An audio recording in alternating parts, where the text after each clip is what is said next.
नमस्कार प्यारे बच्चों, तपस्या क्लासेस में आपका एक बार फिर से स्वागत है। जैसा कि आप देख रहे हैं कि आज का हमारा जो टॉपिक है वो ट्वेल्थ क्लास का आइसोमेट्रिक प्रोजेक्शन है। और ट्वेल्थ क्लास आइसोमेट्रिक प्रोजेक्शन में बहुत ही इम्पोर्टेंट क्वेश्चन है frustum, the isometric projection of frustum. तो आइसोमेट्रिक प्रोजेक्शन ऑफ फ्रस्ट्रम में से पहले हमने आइसोमेट्रिक प्रोजेक्शन ऑफ पिरामिड्स हमने कर लिया है, और पिरामिड्स करने के बाद और प्रिज्म भी हमने कर लिया है। तो it's a combination of prism and pyramid, दोनों ही का जो अगर हमारे को नॉलेज होगा तो हम फ्रस्ट्रम को इजीली बना लेंगे।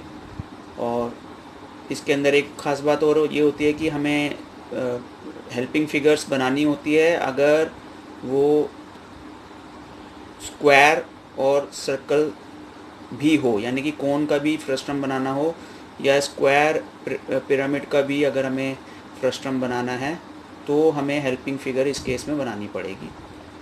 जो हमारा सिंगल फिगर आती है 7 मार्क्स की, उसके लिए बहुत इंपॉर्टेंट टॉपिक है ये, क्योंकि या तो पिरामिड या फ्रस्ट्रम में से क्वेश्चन, ये मान के चलिए कि 80% चांसेस होते हैं कि इनमें से क्वेश्चन हमारे बनते हैं। प्रिज्म का भी आता है लेकिन प्रिज्म के चांसेस थोड़े से कम होते हैं, लेकिन फ्रस्ट्रम के चांसेस मैक्सिमम होते हैं क्वेश्चन जो पूछा जाता है फ्रस्ट्रम एंड पिरामिड्स। तो आज का जो क्वेश्चन है वो मैं आपके सामने लिखा हुआ है काफ़ी देर से, उसको पढ़ देता हूँ आपके लिए। Construct N isometric projection of A frustum of a triangular pyramid. Triangular pyramid यानी कि बेस और टॉप दोनों ही ट्राइंगल होंगे, जिसमें base edge 70 mm, top edge या साइड 50 mm, हाइट दोनों बेस के बीच की जो हाइट है, एक्सियल हाइट जो जिसको हम बोलते हैं, वो 80 mm।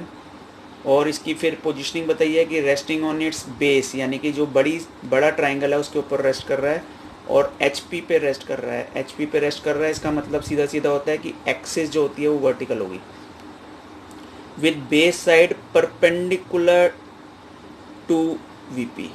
Base side perpendicular to VP important है। टूवर्ड्स द लेफ्ट साइड पे हम परपेंडिकुलर साइड बनाएंगे, एक्सिस वर्टिकल, जैसा कि मैंने आपको बोल दिया है। फिर उसके बाद में draw the axis, these are the essential things जो आपको बनानी पड़ेंगी जिसके मार्क्स मिलेंगे। Draw the axis and indicate the direction of viewing, give dimensions. जब हमारे पास ये लिखा हुआ आता है तो इनके स्पेसिफिकली मार्क्स होते हैं।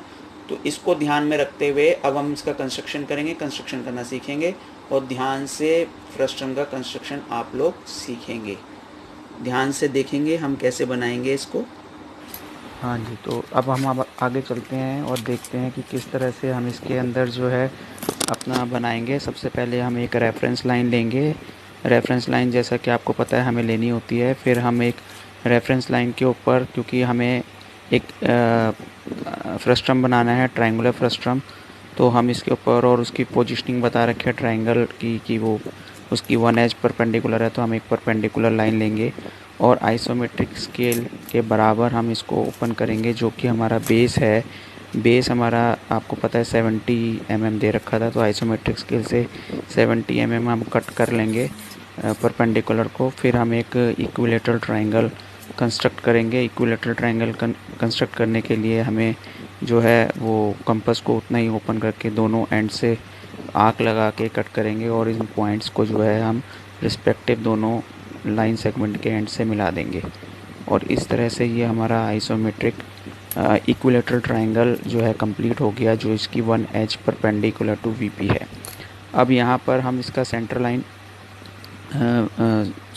लाइंस के लिए हमने क्या करना है कि इसको बाइसेक्ट करेंगे। Perpendicular bisector of the line segment जो हमारा बेस का है, यानी कि जैसा सेंटर लाइन हम निकालते हैं वही प्रोसेस हमें बनाना है। और इसके लिए हमने एक साइड का परपेंडिकुलर बाइसेक्टर लिया, और ये क्योंकि एक सेंटर लाइन ही बन जाएगी तो हम इसको सेंटर लाइन की तरह ड्रॉ कर देंगे, स्मॉल डैश बिग डैश।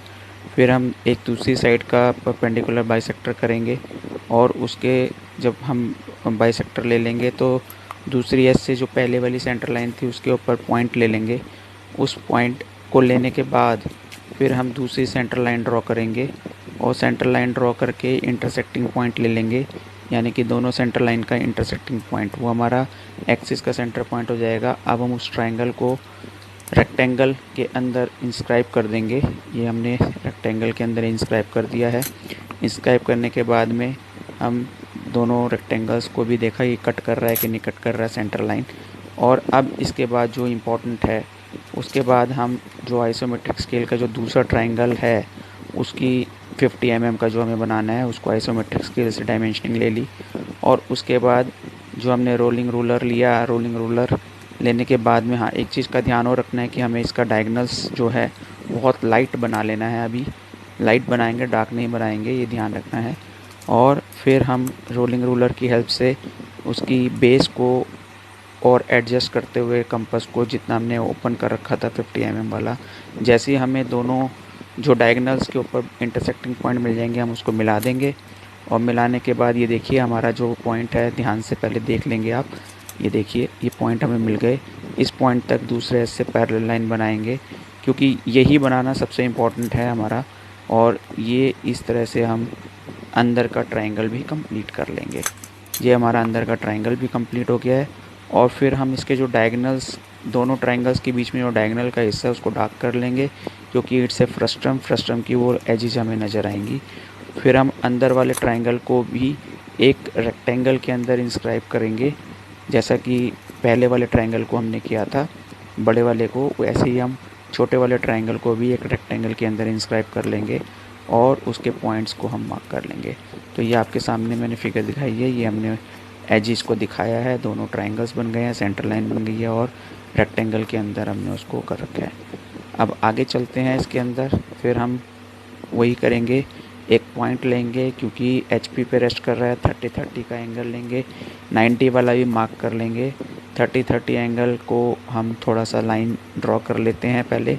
और ड्रॉ करने के बाद में हमने पाया कि इसको कट लगाना है पहले। तो हम जो हमारा बड़ा ट्रायंगल का रेक्टेंगल है उससे हमने जो रोम्बस तो नहीं बनेगा इस केस में, पैरेललोग्राम बनेगा, तो हमने मार्क कर लिया एक तरफ OA वाला, जो हमारा बेस जो हम पहले भी सीख चुके हैं जब हम प्रिज्म का बेस वगैरह बनाते हैं, वैसे ही हम उसका एक पैरेललोग्राम बनाना है पहले बेस पर हमने पैरेललोग्राम बनाने के लिए ये हमने दोनों 30-30 वाली लाइंस बना ली हैं। अब दूसरी तरफ भी हम उसको पैरेललोग्राम की डायमेंशनिंग को ट्रांसफ़र करके और एक कंप्लीट पैरेललोग्राम बनाने के लिए कोशिश करेंगे। तो ये हमने इनको पॉइंट्स को मिला दिया और मिलाने के बाद में ये देखिए हमारा जो बेस का पैरेललोग्राम बन के तैयार हो गया है। बेस का पैरेललोग्राम बन के तैयार हो गया तो अब हम उसकी हाइट लेंगे। हाइट जो है वो 80 mm है। तो हमने उसके ऊपर परपेंडिकुलर जो हमने मार्क पहले लगा लिया था 90 डिग्री का, 90 डिग्री का, उसके ऊपर निशान मार्किंग करके उस लाइन को ड्रॉ कर दिया। फिर रोलिंग रूलर की हेल्प से जो हमारा पैरेललोग्राम है उसके चारों वर्टेक्स पे जाकर और कंपास की हेल्प से मार्किंग करके हम बहुत ही लाइट एक बॉक्स कंप्लीट करने की कोशिश करेंगे। और इस तरह से ये देखिए सारे पॉइंट्स मैं आपके सामने ले रहा हूँ। और ये पॉइंट्स लेने के बाद में हमने ये चौथा पॉइंट भी लिया और ये हमने चारों स्ट्रेट लाइन और ऊपर का टॉप का पैरेललोग्राम भी मैं साथ ही साथ कंप्लीट कर रहा हूँ। ध्यान रखेंगे बस ये लाइट करना होता है सारा काम, डार्क नहीं करना है। अभी ऊपर वाला जो है हमारा वो और छोटा बनेगा, लेकिन अभी मैंने बॉक्स कंप्लीट कर लिया। ये देखिए आपके सामने बॉक्स कंप्लीट हो गया। अब इसके अंदर मैं सेंटर लाइन वाले ट्रांसफ़र करूँगा। जो सेंटर लाइन हमारी बनी हुई है बड़े वाले रेक्टेंगल की, वही सेंटर लाइन मैं मार्किंग कर ली, इस तरफ भी ऊपर भी, मतलब चारों तरफ एक ही तरफ रहेगा वो। फिर ऐसी साइड वाली जो मार्किंग करनी है, ये देखिए इधर से मैंने डायमेंशनिंग ली, ये सेंटर लाइन की मार्किंग है, ध्यान रखिएगा। नीचे भी किया, दूसरी तरफ किया, ऊपर वाले बॉक्स में भी किया। और फिर हम इसको with the help of scale इसको सेंटर लाइन को जैसे हम सेंटर लाइन ड्रॉ करते हैं उस तरह से हम इसको बना देंगे। ये देखिए मैंने नीचे की दोनों सेंटर लाइन बना दी है, इंटरसेक्टिंग पॉइंट आ गया है मेरे पास, ये मार्क कर लिया। ऐसे ही ऊपर भी सेंटर लाइन बनाऊंगा मैं। सेंटर लाइन बनाने के बाद में उसका भी ऊपर मार्किंग कर लूँगा और जब वो दोनों का इंटरसेक्टिंग पॉइंट की मार्किंग आ जाएगी तो वहाँ पे मैं एक्सिस बना दूँगा। ये देखिए मैं एक्सिस बना रहा हूँ, ये एक्सिस बन के तैयार हो गई। अब ये देखिए मेरे पास सेंटर लाइन की इंटरसेक्शन और एक्सिस ये पूरा बन के तैयार हो गया है। अब नीचे वाले बेस में मैं ट्रायंगल जो मुझे विजिबल है उसको डार्क कर दूंगा। ये देखिए मैंने जो विजिबल होना है उसको डार्क कर दिया है। अब ध्यान क्या रखना है, ये इधर से देखिए सेंटर जो इंटरसेक्टिंग पॉइंट्स है वहाँ से छोटे वाले ट्रायंगल का जो डिस्टेंस है, देखिए दोनों तरफ मैं वर्टेक्स का भी और बेस का भी डिस्टेंस ऊपर सेंटर लाइन पर मार्क कर लूँगा। ऐसे ही साइड वाला जो उसके रेक्टेंगल वाला वो है पॉइंट, इंटरसेक्टिंग पॉइंट, उसको भी मैं ऊपर मार्क कर लूँगा। और मार्क करने के बाद में मैं इसका ऊपर पैरेललोग्राम, छोटा पैरेललोग्राम कंप्लीट कर लूँगा। ये देखिए मैं छोटा पैरेललोग्राम कंप्लीट कर रहा हूँ जो मार्किंग मैंने की है वहाँ से with the help of rolling ruler. और ये मेरा पैरेललोग्राम बनके तैयार हो गया है। ये थोड़ा यहाँ से भी मैंने कर दिया इसको। अब जब ये बन गया है तो इसके बाद मैं ऊपर वाला जो ट्रायंगल है, ये देखिए मैं इसको डार्क करूँगा। ये मैंने इसको डार्क कर दिया है ये। और फिर मैं नीचे वाले रेस्पेक्टिव वर्टिसेस को इनको आपस में मिला दूँगा। थोड़ा सा इंक्लाइंड लाइंस जाएंगी, ध्यान रखेंगे। ये तीसरी लाइन भी आ गई और इस तरह से ये मेरा फ्रस्ट्रम ऑफ ट्रायंगुलर पिरामिड बनके तैयार हो गया है। अब इसकी डायमेंशनिंग कर लेते हैं।